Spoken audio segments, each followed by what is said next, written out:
눈보라가 천지를 뒤덮던 밤이었습니다. 관도 위에 무언가가 버려져 있었습니다. 처음엔 보따리인 줄 알았지요. 그런데 눈을 헤치자 핏자국이 말라붙은 강보가 나왔습니다. 그 안에 숨이 끊어질 듯한 갓난아이가 있었지요. 파랗게 질린 입술, 얼어붙은 손가락, 그리고 아이의 목에 달린 낡은 은폐 하나. 짐꾼들이 소리쳤습니다. 주인어른, 그냥 두고 가십시오. 관도에 버려진 아이라니 필시 흉한 사연이 있을 겁니다. 맞습니다. 손대면 애군이 붙어서 상단이 망할 수도 있습니다. 그러나 남자는 아이를 내려놓지 않았습니다. 품에 안은 아이의 몸이 얼음장처럼 차가웠습니다. 이대로 두면 해가 지기 전에 얼어 죽을 게 뻔했지요. 사람 목숨을 어찌 눈밭에 그냥 버려두고 갈 수 있단 말이냐?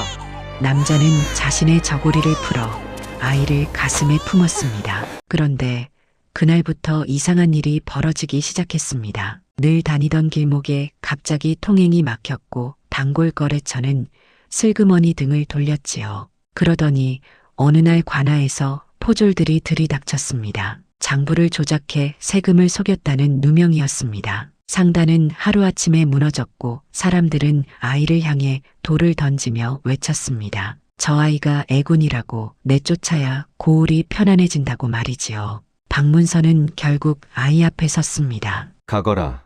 너는 내 아이가 아니다.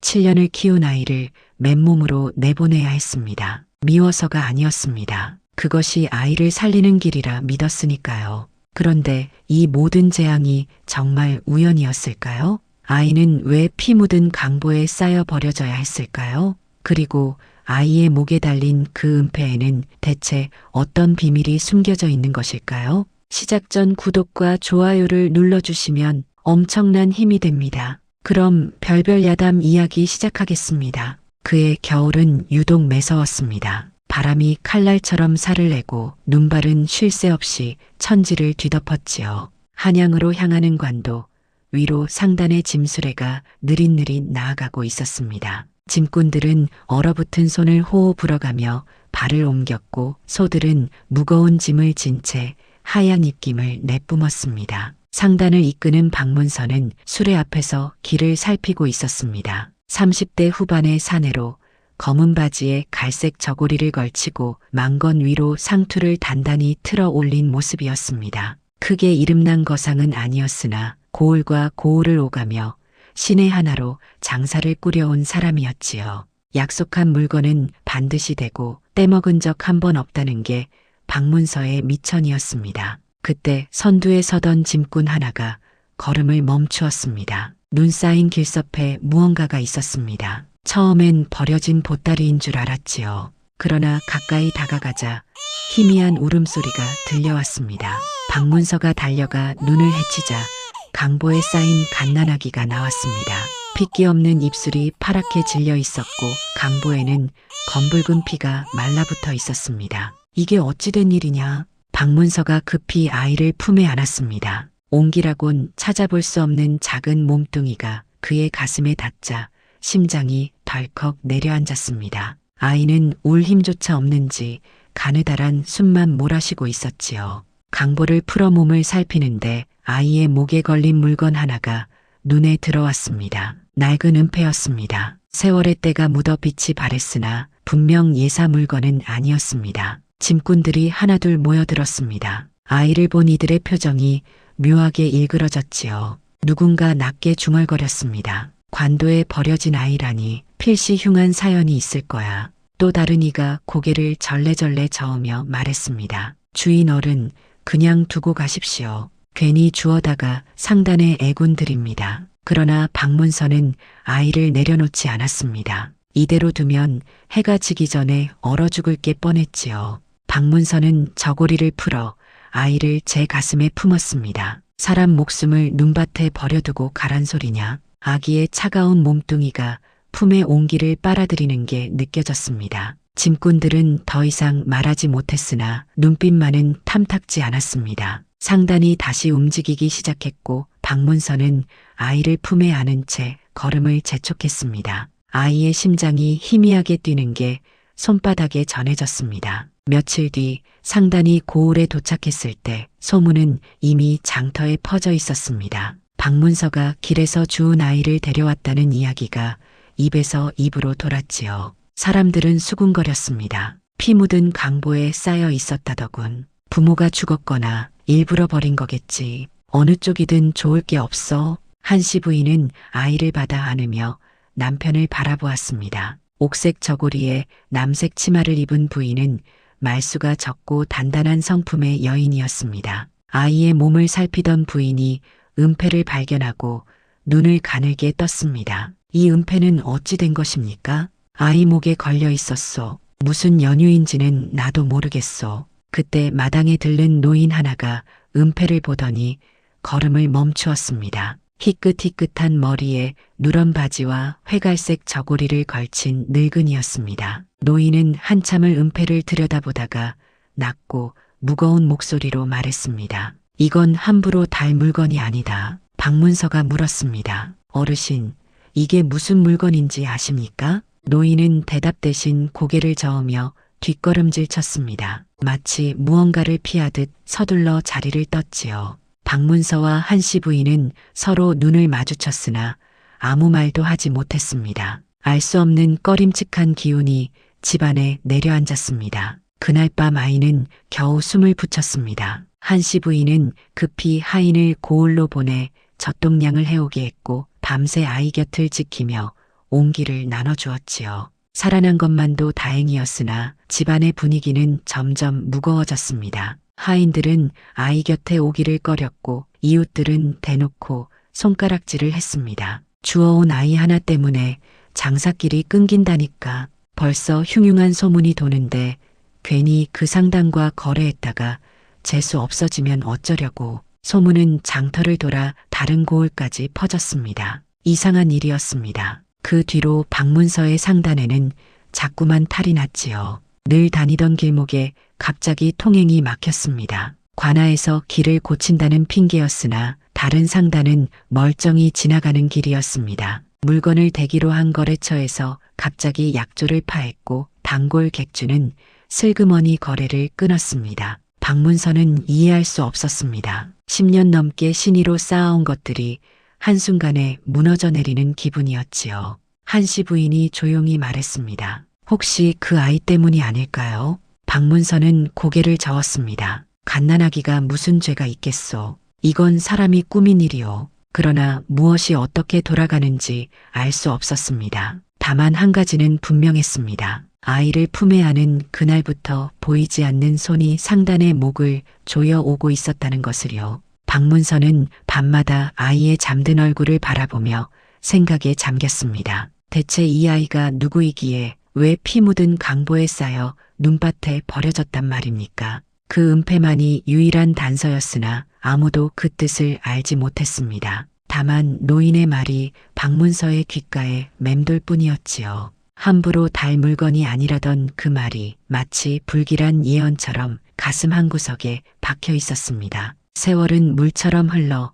어느덧 4해가 지났습니다. 눈밭에서 주워온 아이는 연준이라는 이름을 얻었고 이제 4~5살이 되었습니다. 그 사이 박문서의 상단은 예전만 못했으나 그럭저럭 명맥을 이어가고 있었습니다. 막혔던 길목이 다시 열리고 끊겼던 거래도 조금씩 회복되었지요. 다만 사람들의 수군거림은 여전했습니다. 아이를 거둔 뒤로 상단이 기울었다는 소문이 꼬리표처럼 따라붙었으니까요. 연주는 또래 아이들과 달랐습니다. 4살이 넘도록 말문이 트이지 않았습니다. 다른 집 아이들은 제잘제잘 떠들어대는 나이인데 연주는 입을 꾹 다문 채 눈만 굴릴 뿐이었지요. 한씨 부인은 혹시 벙어리가 아닌가 걱정했고 하인들은 뒤에서 고개를 저었습니다. 역시 버려진 아이는 달라. 몸도 마음도 성한 데가 없나 봐. 박문서는 그런 말을 들을 때마다 이를 악물었으나 내색하지 않았습니다. 아이가 말을 못하는 건 사실이었으니까요. 그저 언젠가는 입이 트이겠거니 기다릴 수밖에 없었습니다. 그런데 이상한 일이 있었습니다. 연주는 말은 못해도 숫자만큼은 틀리는 법이 없었습니다. 장터에 따라갔다가 짐의 개수를 세어보면 어른들이 세기도 전에 아이가 먼저 손가락을 꼽았습니다. 10자루를 실었는데 9자루만 내리면 연주는 말없이 빈 수레를 가리켰지요. 처음엔 우연이려니 했습니다. 그러나 한 번이 아니라 두 번, 세 번 거듭되자 사람들의 눈빛이 달라졌습니다. 어느 날 장터에서 일이 벌어졌습니다. 상단의 짐꾼 하나가 몰래 비단 꾸러미를 빼돌렸는데 아무도 눈치채지 못했습니다. 장부에는 20필을 실었다고 적혀 있었고 내린 것도 20필이었으니까요. 그런데 연준이 장부를 들여다보더니 고개를 갸웃거렸습니다. 아이는 아무 말 없이 장부의 한 칸을 손가락으로 짚었습니다. 박문서가 다가와 물었습니다. 연준아, 왜 그러느냐? 아이는 대답 대신 장부의 숫자를 가리키고 다시 짐더미를 가리켰습니다. 박문서가 고개를 갸웃거리며 장부를 다시 살폈습니다. 분명 20필이 맞았습니다. 그런데 아이의 손끝이 가리킨 곳을 자세히 보니 묵이 살짝 번져 있었습니다. 원래는 21필이었던 것을 누군가 고쳐 쓴 흔적이었지요. 박문서의 얼굴이 굳어졌습니다. 짐꾼들을 불러 모아 짐을 다시 풀어 세게 했습니다. 과연 비단 한 필이 모자랐습니다. 범인은 금세 드러났고 빼돌린 물건도 찾아냈습니다. 상단 사람들은 어안이 벙벙했습니다. 아무도 눈치채지 못한 누락을 4살배기 아이가 찾아낸 것이었으니까요. 그날 밤 박문서는 한씨 부인에게 조용히 말했습니다. 저 아이는 보통 아이가 아니요. 글을 배운 적도 없는데 장부의 빈틈을 읽어내다니. 한씨 부인도 고개를 끄덕였습니다. 말은 못해도 눈이 밝은 아이인가 봅니다. 숫자가 흐르는 걸 보는 모양이에요. 박문서는 깊이 생각에 잠겼습니다. 이 재주가 알려지면 득이 될지 해가 될지 알 수 없었습니다. 세상 사람들은 이미 아이를 애군 덩어리로 여기고 있었습니다. 여기에 기이한 재주까지 더해지면 무슨 소문이 돌지 모를 일이었지요. 박문서는 아이의 재주를 숨기기로 마음먹었습니다. 그러나 비밀은 오래가지 못했습니다. 장터에서 물건이 빠질 때마다 연준이 먼저 알아챘고 상단 사람들은 하나둘 눈치를 챘습니다. 처음엔 무서워하던 짐꾼들도 점차 태도가 달라졌습니다. 아이가 곁에 있으면 어떤 누락도 감출 수 없다는 걸 알았기 때문이었지요. 어느 날 나이든 짐꾼 하나가 동료에게 낮게 말했습니다. 저 아이 말이야, 글을 읽는 게 아니라 장사의 흐름을 읽는 것 같아. 무슨 소리야? 숫자가 어디서 들어와서 어디로 빠지는지 그걸 눈으로 보는 거지. 우리가 10번 세어야 알 걸 저 아이는 한 번 보고 안다고. 동료는 고개를 저었습니다. 그게 가능한 일이야? 나도 몰라. 다만 저 아이가 있으니 도둑질할 놈이 없어진 건 사실 아니냐? 소문은 상단 안에서 조용히 퍼졌습니다. 애군을 몰고 온 아이라던 손가락질이 조금씩 줄어들었습니다. 대신 다른 시선이 생겼지요. 묘하게 꺼림칙하면서도 신기하다는 눈빛이었습니다. 박문서는 아이를 데리고 장터에 갈 때마다 조심했습니다. 연준이 장부를 들여다보는 걸 남들이 보지 못하게 했고 아이의 재주를 입 밖에 내지 말라고 단단히 일렀습니다. 그러나 속으로는 생각이 달라지고 있었습니다. 처음엔 불쌍해서 거둔 아이였습니다. 그런데 이제는 다르게 보였습니다. 이 아이가 상단의 짐이 아니라 오히려 든든한 울타리가 될 수도 있겠다는 생각이 들었지요. 어느 저녁 박문서는 마당에서 놀고 있는 연준을 바라보았습니다. 아이는 여전히 말이 없었으나 눈빛만은 또렷했습니다. 마치 세상의 모든 것을 조용히 지켜보고 있는 듯한 눈이었습니다. 박문서는 혼잣말처럼 중얼거렸습니다. 사람들은 내가 애군이라 했다. 그런데 어쩌면 내가 이 상단을 살릴 눈인지도 모르겠구나. 아이는 대답하지 않았습니다. 다만 고개를 들어 박문서를 바라볼 뿐이었지요. 그 맑은 눈동자 속에 무엇이 담겨 있는지 아직은 아무도 알지 못했습니다. 다만 한 가지는 분명했습니다. 이 아이는 짐승 같은 애군이 아니라 누구도 보지 못하는 것을 보는 눈을 가지고 태어났다는 것을요. 연준이 7살이 되던 해 초여름, 느닷없이 관아에서 포졸들이 들이닥쳤습니다. 5-6명의 사내가 우르르 마당으로 밀고 들어왔고 그 뒤를 따라 짙은 남색 저고리에 검은 바지를 입은 사내 하나가 천천히 걸어 들어왔습니다. 40 중반쯤 되어 보이는 사내는 입가에 희미한 웃음을 머금고 있었으나 눈빛만은 차갑기 그지없었지요. 관아의 실무를 맡아보는 아전 최도식이었습니다. 박문서가 황급히 뛰어나와 물었습니다. 이게 대체 무슨 일입니까? 최도식은 손에 든 문서를 펼쳐 보이며 느릿느릿 말했습니다. 별일 아니오. 세금 장부를 확인하러 왔을 뿐이니 협조해 주시오. 명목은 단순했습니다. 고을을 오가는 상단의 물품과 세금 납부 내역을 대조해 본다는 것이었지요. 그러나 박문서의 가슴에는 불길한 예감이 스쳤습니다. 10여 년 장사를 해오면서 이런 일은 처음이었습니다. 포졸들은 집안 구석구석을 뒤지기 시작했고 장부며 거래 문서며 닥치는 대로 꺼내갔습니다. 한씨 부인이 막아서려 했으나 소용없었습니다. 최도식은 장부 꾸러미를 받아들고 한 장 한 장 넘기다가 고개를 끄덕였습니다. 일단 이것들은 관아에서 살펴보겠소. 문제가 없으면 곧 돌려주리다. 박문서가 다급히 말했습니다. 장부를 가져가시면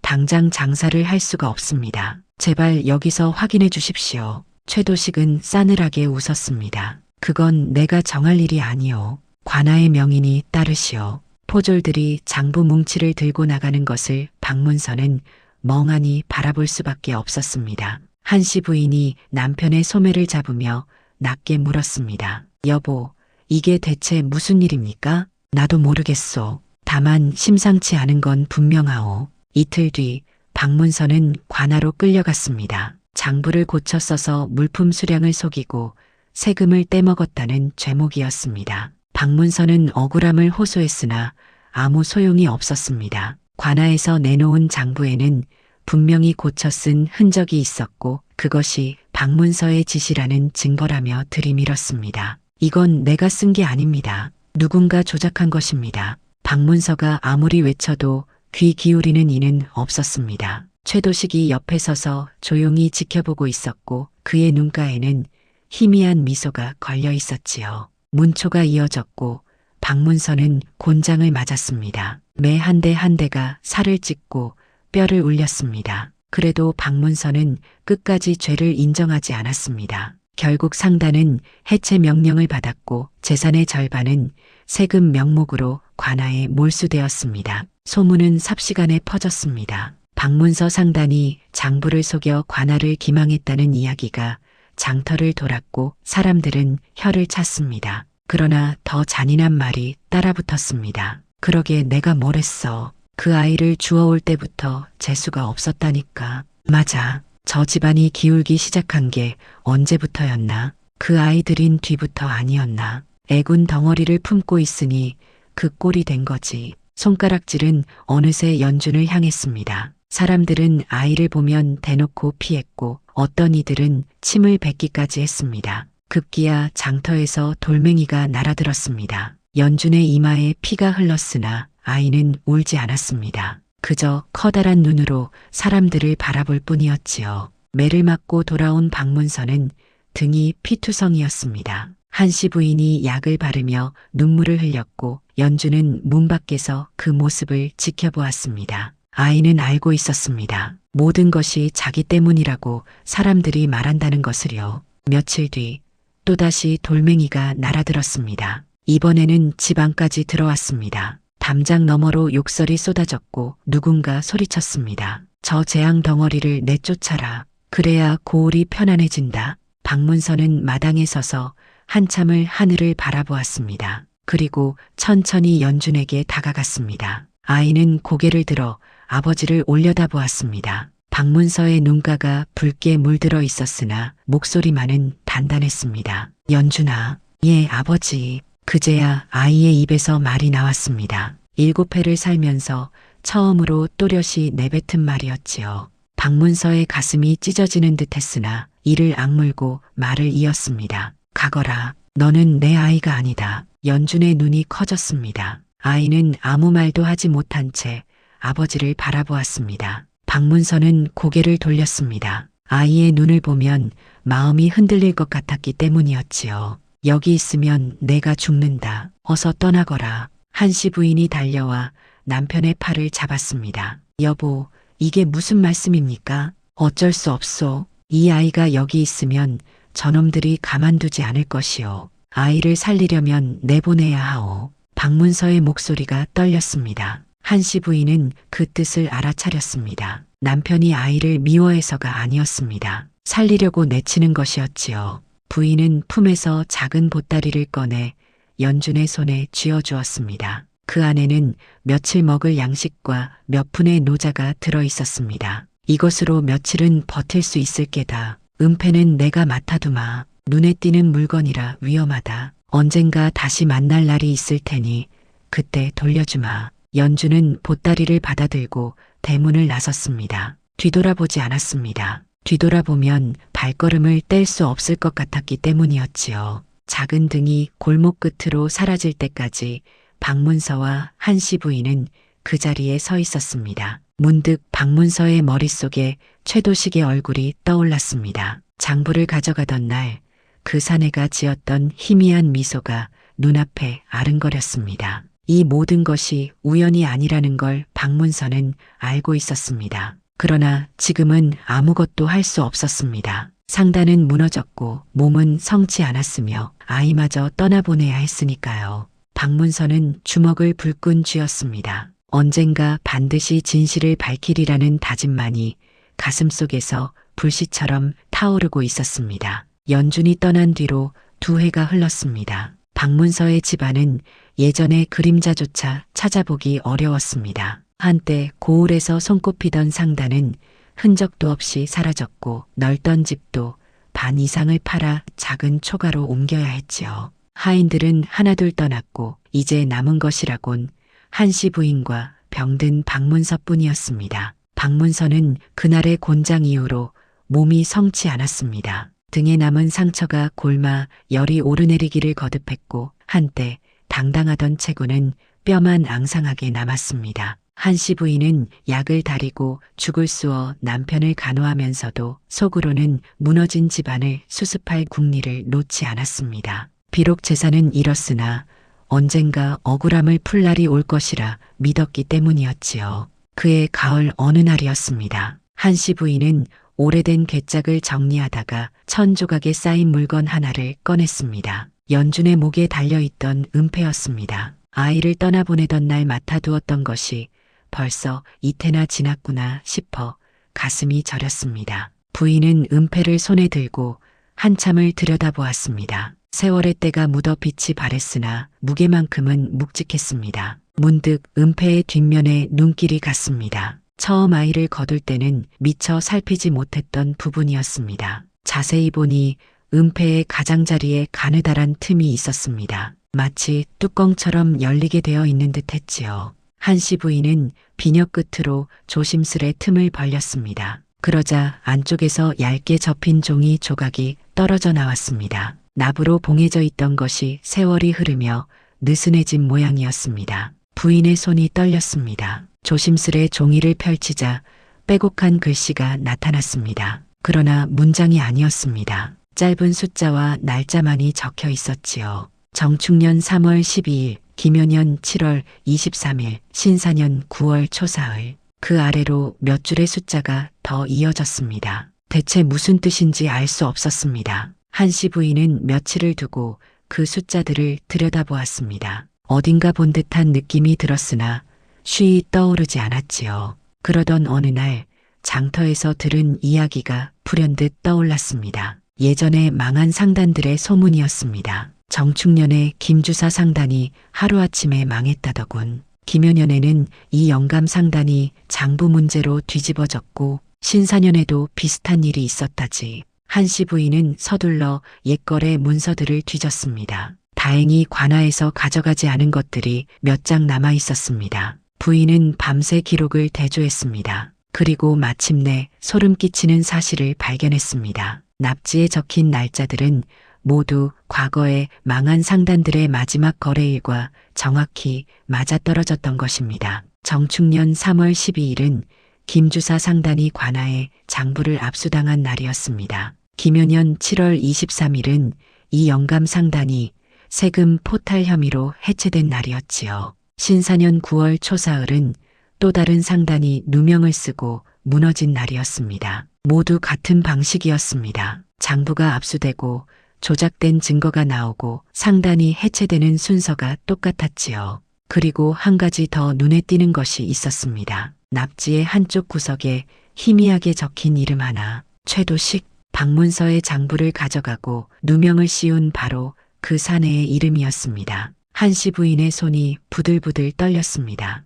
이게 대체 무슨 일이란 말입니까? 부인은 병석에 누운 남편에게 납지를 보여주었습니다. 박문서는 힘겹게 몸을 일으켜 종이를 들여다보았습니다. 한참을 말없이 바라보던 박문서의 얼굴이 창백하게 질렸습니다. 이건 우연이 아니오. 최도식이라는 자가 오래전부터 상단들을 노려왔던 것이요. 한씨 부인이 낮게 물었습니다. 그렇다면 이 은폐는 대체 어디서 온 것입니까? 왜 연준이의 목에 달려 있었던 것입니까? 박문서는 고개를 저었습니다. 모르겠소. 다만 한 가지는 분명하오. 이 은폐는 아이의 복이 아니오. 누군가가 일부러 달아놓은 표식 같은 것이오. 표식이라는 말에 한씨 부인의 등골이 서늘해졌습니다. 그렇다면 연주는 처음부터 누군가에게 쫓기고 있었던 것입니까? 피 묻은 강보에 쌓여 눈밭에 버려진 것도 우연이 아니었단 말입니까? 부인의 머릿속에서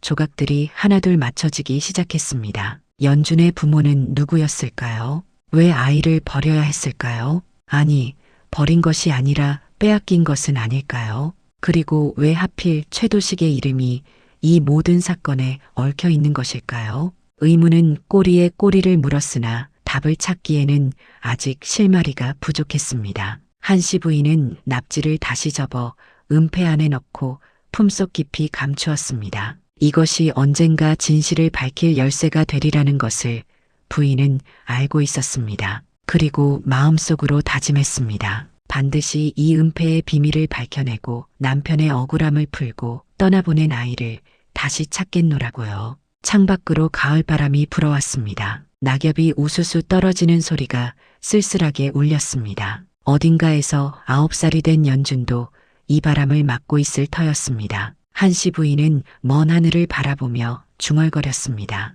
연준아, 살아있거라. 반드시 다시 만날 날이 있을 게다. 그 말이 바람에 실려 어디론가 흩어져 갔습니다. 또다시 3년의 세월이 흘렀습니다. 박문서의 집안은 바닥을 치고 있었습니다. 작은 초가마저 팔아야 할 처지가 되었고 병든 박문서는 하루하루 버티기도 힘겨운 지경이었지요. 한씨 부인은 삭바느질로 근근히 입에 풀칠을 했으나 끼니를 거르는 날이 점점 늘어갔습니다. 그런데 최도식은 박문서를 놓아주지 않았습니다. 상단을 무너뜨리고 재산을 빼앗았으면서도 그것으로 끝이 아니었습니다. 어느 날 관아에서 다시 포졸이 들이닥쳤습니다. 이번에는 죄목이 달랐습니다. 예전에 장부를 속인 것이 밝혀졌으니 추가로 벌을 받아야 한다는 것이었지요. 터무니없는 핑계였으나 박문서는 끌려갈 수밖에 없었습니다. 병든 몸으로 감옥에 갇히니 이번에는 정말 끝이구나 싶었습니다.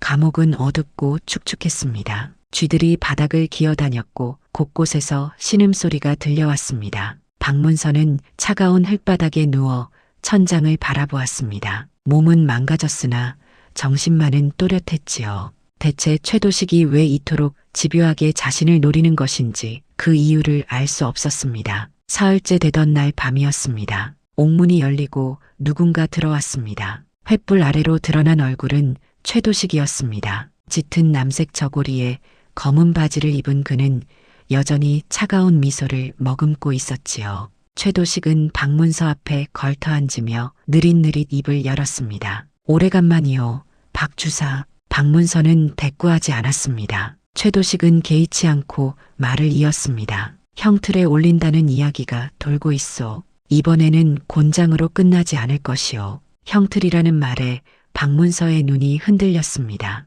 형틀에 오르면 목숨을 부지하기 어려웠습니다. 설령 살아남더라도 폐인이 될 터였지요. 최도식은 그 눈빛을 읽었는지 입꼬리를 올렸습니다. 하지만 방법이 없는 건 아니오. 박문서가 낮게 물었습니다. 무슨 뜻이오? 간단하오. 은폐와 아이만 내놓으면 목숨은 살려주겠소. 박문서의 가슴이 철렁 내려앉았습니다. 은폐와 아이. 결국 이것이 최도식의 목적이었습니다. 상단을 무너뜨린 것도 감옥에 가둔 것도 모두 이것을 얻기 위한 것이었던 것입니다. 박문선은 이를 악물었습니다. 내가 왜 당신에게 그것을 내놓아야 하오? 목숨이 아깝지 않소? 아이 하나 팔아 목숨을 건지는 게 그리 어려운 일이오? 최도식의 목소리에는 비웃음이 섞여 있었습니다. 박문선은 천천히 몸을 일으켜 앉았습니다. 병든 몸이 비틀거렸으나 눈빛만은 흔들리지 않았지요.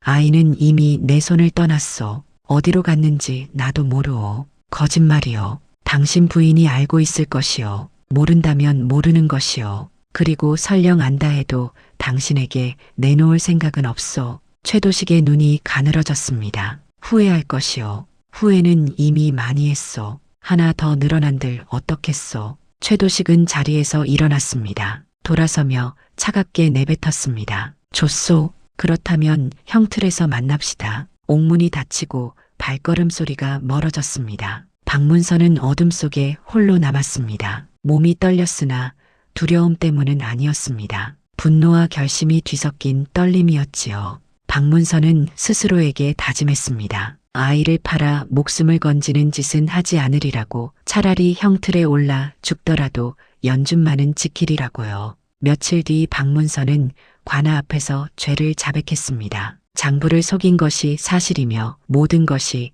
자신의 잘못이라고 인정했지요. 사람들은 의아해했습니다. 그토록 완강히 부인하던 자가 갑자기 죄를 인정하다니요. 그러나 박문서의 속셈은 달랐습니다. 스스로 죄를 뒤집었으면 사건은 끝난 일이 됩니다. 더 이상 파헤칠 것이 없어지면 최도식도 연준을 찾을 명분을 잃게 되지요. 박문서는 자신의 목숨을 담보로 아이를 지키는 길을 택한 것이었습니다. 그 무렵 한씨 부인은 은밀히 움직이고 있었습니다. 오래전부터 집에서 일하던 순이라는 아이가 있었는데 지금은 20살 남짓한 처녀가 되어 있었지요. 연분홍 저고리에 회색 치마를 입은 순이는 말수가 적고 눈치가 빨랐습니다. 한씨 부인은 순이를 통해 연준의 소식을 전해 듣고 있었습니다. 연준은 인근 고을의 허름한 주막에서 심부름을 하며 살고 있었지요. 최도식이 연준을 찾고 있다는 소식이 전해지자 한씨 부인은 순이에게 급히 전가를 보냈습니다. 연준을 더 깊은 곳으로 숨겨야 한다고요. 순이는 밤길을 달려 연준을 데리고 산골 마을로 숨어들었습니다. 외진 곳이라 사람의 눈에 띌 일이 적었지요. 연준은 이제 12살이었으나 또래보다 의젓했습니다. 말수는 여전히 적었으나 눈빛만은 깊고 또렷했습니다. 아이는 순이에게서 양아버지의 소식을 들었습니다. 감옥에 갇혔다는 것, 형틀 이야기가 돈다는 것, 그리고 자신 때문이라는 것을요. 연준의 작은 주먹이 부들부들 떨렸습니다. 그날 밤부터 연준은 무언가를 시작했습니다. 어릴 적 장터를 따라다니며 보았던 것들, 장부의 숫자들, 거래의 흐름들을 하나하나 기억해내기 시작한 것이었지요. 종이가 없으면 땅바닥이 얼면 나무 조각에 적었습니다. 날짜와 숫자, 물건의 종류와 수량, 누가 사고 누가 팔았는지까지 빠짐없이 기록했습니다. 순이가 물었습니다. 도련님, 그게 무엇입니까? 연준은 대답 대신 기록을 내밀었습니다. 빼곡히 적힌 숫자와 날짜가 종이 위를 가득 메우고 있었지요. 말로는 안 됩니다. 증거가 있어야 합니다. 연준의 목소리는 낮았으나 단단했습니다. 아이는 알고 있었습니다. 입으로 떠드는 것은 아무 소용이 없다는 것을요. 사람을 무너뜨린 것도 장부였고 사람을 살릴 것도 장부라는 것을요. 연준은 밤마다 기억을 더듬어 기록을 쌓아갔습니다. 언젠가 이것이 양아버지를 구하고 진실을 밝힐 무기가 되리라 믿으며요. 한편 박문서는 형틀에 오르지 않았습니다. 스스로 죄를 인정한 덕분에 추가 문초는 피할 수 있었지요. 대신 유배형을 받아 먼 고을로 끌려가게 되었습니다. 한씨 부인은 남편을 배웅하며 낮게 속삭였습니다. 염려 마십시오. 제가 반드시 진실을 밝히겠습니다. 박문서는 고개를 끄덕였습니다. 말없이 부인의 손을 꼭 쥐었다 놓았지요. 그것이 마지막이었습니다. 호송 행렬이 먼지를 일으키며 사라질 때까지 한씨 부인은 그 자리에 서 있었습니다. 품속에는 은폐가 묵직하게 자리하고 있었고 가슴속에는 반드시 갚아야 할 빚이 쌓여가고 있었습니다. 박문서가 유배를 떠난 뒤로 2해가 더 흘렀습니다. 연주는 14살이 되었고 여전히 산골 마을에 숨어 지내고 있었습니다. 낮에는 나무를 하고 밭일을 거들며 끼니를 이었고 밤에는 기억 속의 숫자들을 꺼내어 기록을 이어갔지요. 종이 조각은 어느새 제법 두툼한 뭉치가 되어 있었습니다. 한씨 부인은 홀로 남아 살림을 꾸렸습니다. 삭바느질과 품팔이로 근근히 버티면서도 유배지의 남편에게 약과 옷가지를 보내는 일을 게을리하지 않았습니다. 그리고 틈틈이 순이를 통해 연준의 소식을 주고받았지요. 부인의 품속에는 여전히 은폐가 있었고 그 안에 든 납치의 비밀은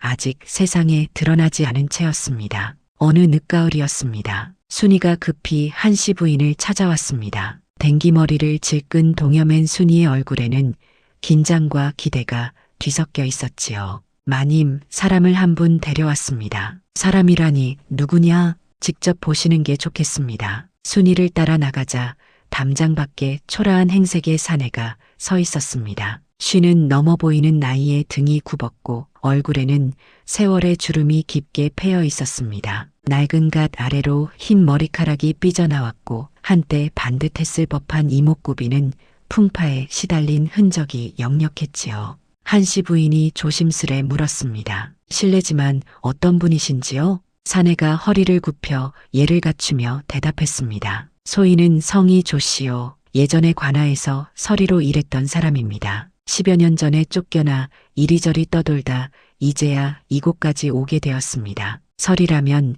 관아에서 문서와 장부를 만지던 실무자였습니다. 한씨 부인의 눈빛이 달라졌습니다. 순이가 낮게 덧붙였습니다. 장터에서 우연히 만났는데 최도식이라는 이름을 들으시더니 안색이 변하시더군요.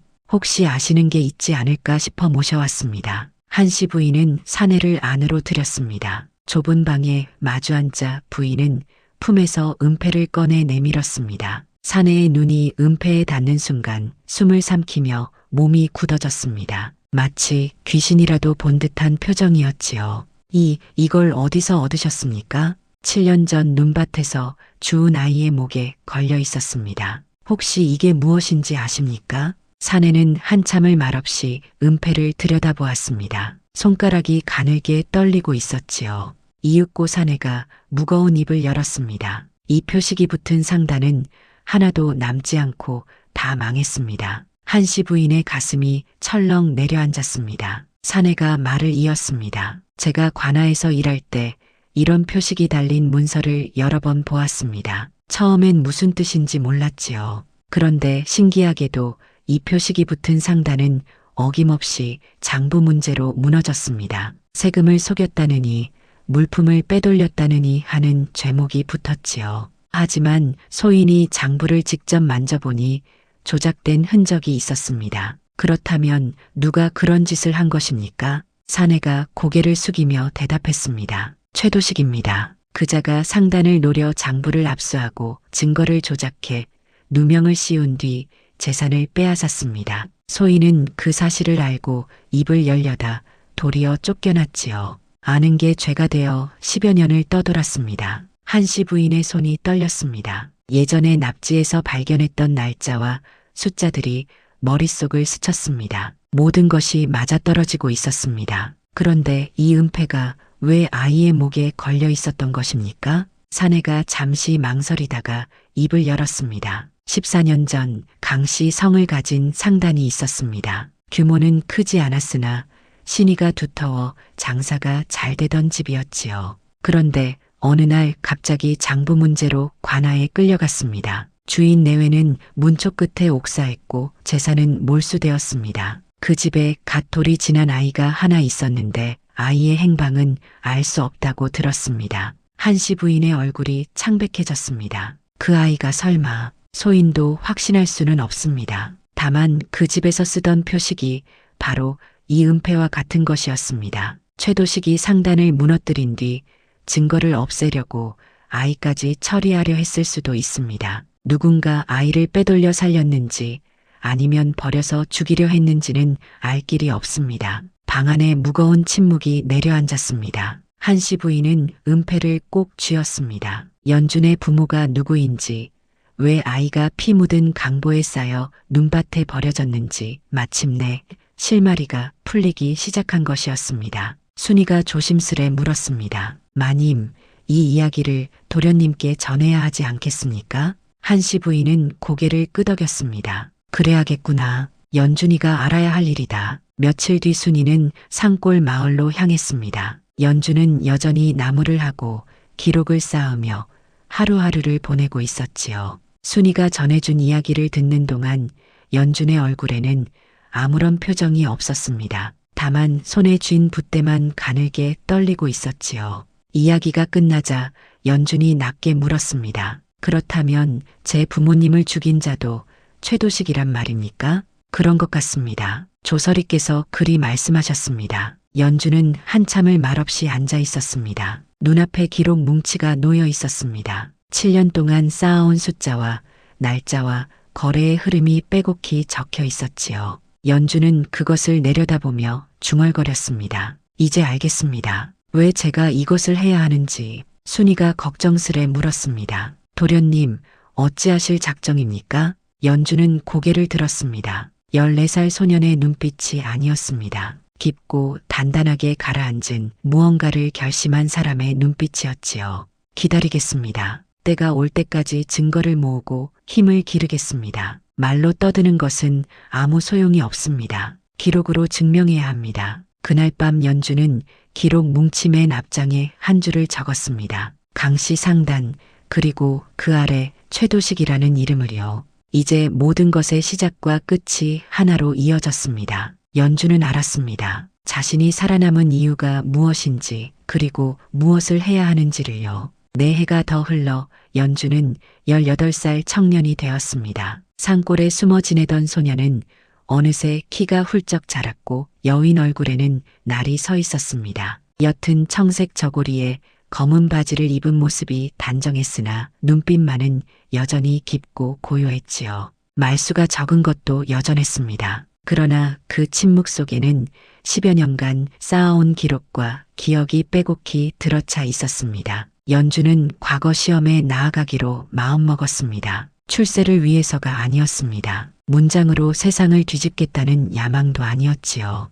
다만 한 가지 목적이 있었습니다. 장부가 어떻게 사람을 죽이는지 그 진실을 세상에 알리는 것이었습니다. 한씨 부인은 연준이 과거를 보겠다는 말을 듣고 눈시울을 붉혔습니다. 유배지에서 돌아오지 못한 방문서를 대신해 부인이 연준의 뒷바라지를 했지요. 비록 넉넉지 못한 살림이었으나 붓과 먹과 종이만은 끊이지 않게 했습니다. 내 아버지께서 살아계셨다면 얼마나 기뻐하셨을꼬. 연준은 고개를 숙여 예를 갖추었습니다. 아직 기뻐하실 때가 아닙니다. 모든 것이 끝난 뒤에 기뻐해 주십시오. 과거 시험장에 들어선 연준은 주변을 둘러보았습니다. 비단 도포를 걸친 양반 자제들이 저마다 당당한 걸음으로 들어섰고 시험관들은 엄숙한 표정으로 자리를 지키고 있었습니다. 연준의 행색은 그들에 비해 초라했습니다. 그러나 연준은 개의치 않았습니다. 중요한 것은 겉모습이 아니라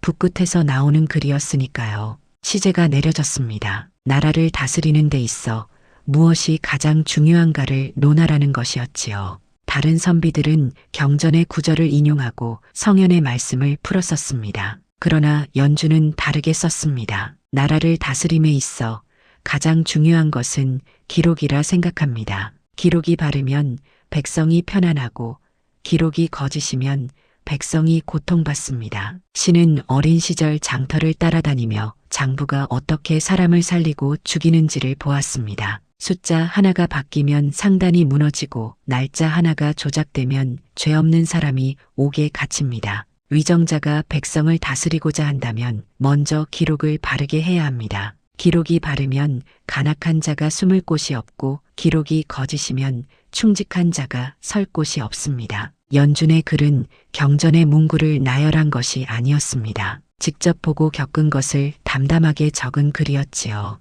시험관들은 고개를 갸웃거렸습니다. 이런 답안은 처음이었기 때문입니다. 그러나 글에서 묻어나는 진심은 무시할 수 없었습니다. 며칠 뒤 방이 붙었습니다. 연준의 이름이 급제자 명단에 올랐습니다. 크게 이름을 날린 것은 아니었으나 낮은 품계의 벼슬자리가 주어졌지요. 사람들은 별로 주목하지 않았습니다. 그저 시골에서 올라온 가난한 선비가 하나 붙었구나 하는 정도였습니다. 그러나 연준은 벼슬에 연연하지 않았습니다. 낮에는 관아에 허드렛 일을 하면서 틈틈이 문서를 살폈고 밤에는 자신이 쌓아온 기록과 대조했습니다. 그리고 조용히 글을 썼습니다. 장부가 어떻게 조작되는지, 그 조작이 어떻게 사람을 무너뜨리는지 구체적인 사례와 숫자를 들어 적었지요. 그 글은 연준의 이름 없이 퍼져나갔습니다. 누가 쓴 것인지 아는 이는 없었습니다. 다만 장터에서, 객주에서, 상단 사이에서 조용히 돌았지요. 글을 읽은 이들은 고개를 끄덕였습니다. 이건 장사를 해본 사람이 쓴 글이야. 책상 물림이 쓸 수 있는 게 아니야. 맞아. 장부의 허점을 이렇게 꿰뚫어 보다니 보통 사람이 아니야. 소문은 점점 퍼졌고 마침내 높은 곳의 귀에까지 닿았습니다. 어느 날 연준은 은밀히 불려나갔습니다. 어두운 방에서 얼굴을 알 수 없는 사람이 물었습니다. 내가 그 글을 썼느냐? 연준은 고개를 숙인 채 대답했습니다. 그러합니다. 어디서 그런 것을 배웠느냐? 배운 것이 아닙니다. 직접 보고 겪은 것입니다. 잠시 침묵이 흘렀습니다. 이윽고 그 사람이 다시 입을 열었습니다. 장터를 보라는 임무를 맡길 수 있겠느냐? 연준의 심장이 뛰었습니다. 그러나 얼굴에는 아무런 표정도 드러내지 않았습니다. 분부대로 하겠습니다. 그것이 전부였습니다. 직책도 품계도 따로 주어지지 않았습니다. 다만 이름 없이 장터를 살피라는 임무만 주어졌지요.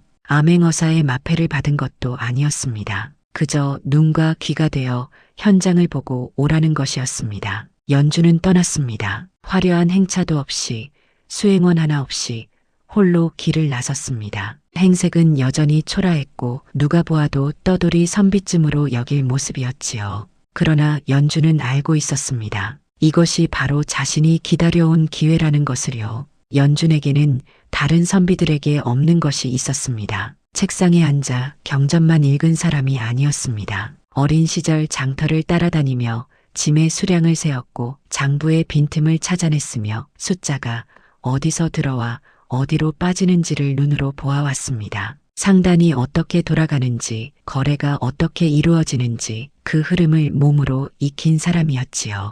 과거에 급제한 것은 출세를 위해서가 아니었습니다. 진실을 밝히기 위한 도구를 얻은 것이었습니다. 이제 그 도구를 쓸 때가 온 것입니다. 길을 걸으며 연준은 생각했습니다. 양아버지 박문서의 얼굴이 떠올랐고 친부모의 이름도 떠올랐습니다. 강씨 상단, 그리고 그 모든 것을 무너뜨린 이름, 최도식. 연준은 품속에서 낡은 기록 뭉치를 꺼내 들었습니다. 10여 년간 쌓아온 증거들이 빼곡히 적혀 있었지요. 이제 시작입니다. 낮게 내뱉은 말이 바람에 흩어졌습니다. 연준의 발걸음은 고향 땅을 향하고 있었습니다. 모든 것이 시작된 그곳, 그리고 모든 것이 끝날 그곳으로요. 어느 가을날 고을 장터에 낯선 행차가 들어섰습니다. 화려하지 않았으나 범상치 않은 기운이 감돌았지요. 행렬 맨 앞에 선 젊은 사내가 품에서 마패를 꺼내 들었습니다. 암행어사의 마패였습니다. 암행어사 출두요.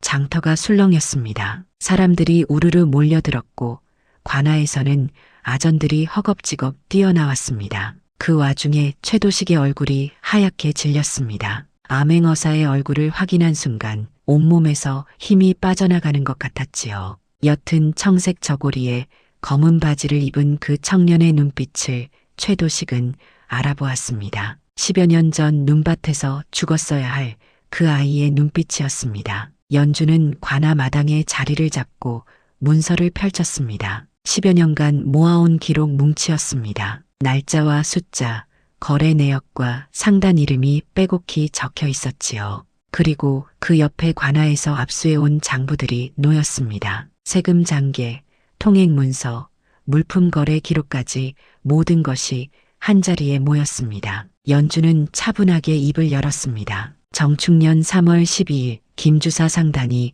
장부 조작 혐의로 해체되었습니다. 그러나 관아에 남은 장부와 실제 거래 기록을 대조하니 조작된 것은 관아의 장부였습니다. 사람들이 웅성거렸습니다. 연주는 말을 이었습니다. 김효년 7월 23일 이 영감 상단이 같은 혐의로 무너졌습니다. 이 역시 장부가 조작되었고 그 조작의 흔적이 여기 남아 있습니다. 하나하나 날짜를 짚어가며 연주는 과거의 사건들을 되살렸습니다. 망한 상단들의 이름이 불렸고 그때마다 최도식의 얼굴이 점점 더 창백해졌습니다. 연주는 마지막으로 한 장의 종이를 꺼내 들었습니다. 그리고 18년 전 강씨 상단이 있었습니다. 그 이름이 나오자 최도식의 몸이 흔들렸습니다. 연주는 담담하게 말을 이었습니다. 강씨 상단의 주인 내외는 장부 조작 혐의로 옥에 갇혔다가 문초 끝에 숨졌습니다. 재산은 몰수되었고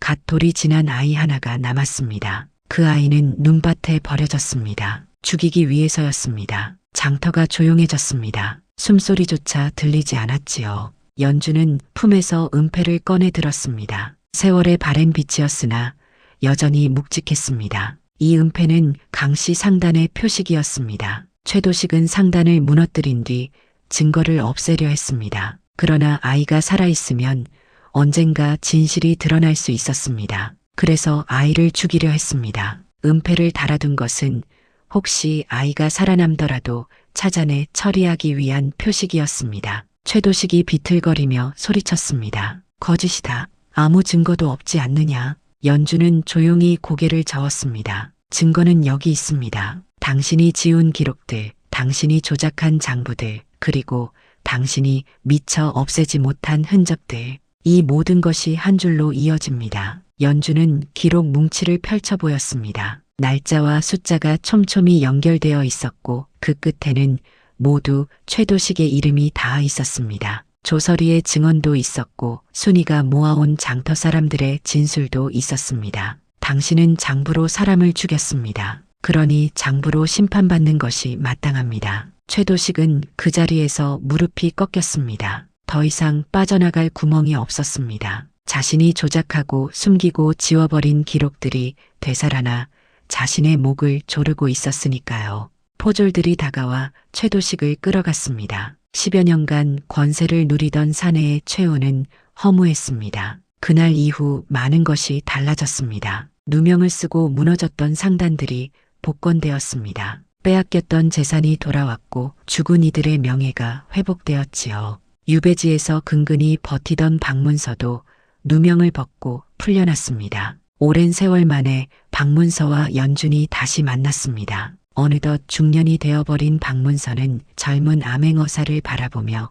한참을 말을 잇지 못했습니다. 내가 정녕 연준이냐? 예, 아버지. 돌아왔습니다. 박문서가 연준을 끌어안았습니다. 거친 숨소리가 어깨 너머로 흘러나왔지요. 한씨 부인도 달려와 두 사람을 감싸 안았습니다. 살아있어서 고맙다. 살아 돌아와서 고맙다. 연준은 아무 말 없이 두 사람의 품에 안겨 있었습니다. 10여 년 만에 느끼는 온기였습니다. 그 뒤로 박문서는 다시 장터에 섰습니다. 예전처럼 큰 상단을 꾸린 것은 아니었습니다. 작은 규모로 시작했지요. 그러나 달라진 것이 있었습니다. 박문서는 돈을 쓸어 담으려 하지 않았습니다. 대신 어려운 상인들에게 미천을 빌려주고 누명을 쓴 이들의 억울함을 풀어주고 장사길에서 쓰러진 이들을 일으켜 세웠습니다. 연주는 벼슬을 내려놓고 양아버지 곁에 머물렀습니다. 암행어사의 자리는 진실을 밝히기 위한 도구였을 뿐 권세를 누리기 위한 것이 아니었으니까요. 연주는 장부를 정리하고 기록을 바로잡으며 박문서를 도왔습니다. 말은 여전히 적었으나 숫자만큼은 누구보다 정확했지요. 세월이 흘러 박문서의 상단은 점점 커졌습니다. 그러나 사람들은 박문서를 돈 많은 상인이라 부르지 않았습니다. 대신 이렇게 말했지요. 박문서는 돈이 많아 거상이 된 게 아니다. 사람을 버리지 않아 거상이 되었다. 그 말이 장터를 돌고 고을을 돌아 먼 곳까지 퍼져나갔습니다. 훗날 사람들은 박문서 가문을 이야기하며 이렇게 전했습니다. 장사는 이익으로 시작하지만 사람을 남겨야 길이 남는다고요. 기록은 거짓을 감추지 못하고 은혜는 끝내 되돌아온다고요. 눈밭에 버려진 아이 하나를 거둔 것이 그 시작이었습니다. 그 작은 선행이 10여 년의 세월을 거쳐 진실을 밝히고 악을 무너뜨리고 마침내 가문을 일으켜 세웠습니다. 박문선은 말년까지 장터에 섰고 연주는 끝까지 양아버지 곁을 지켰습니다. 두 사람 사이에 피는 섞이지 않았으나 그 어떤 부자보다 깊은 정이 흘렀지요. 끝까지 시청해 주셔서 감사드립니다. 늘 건강하시고 다음 이야기에서 또 뵙겠습니다.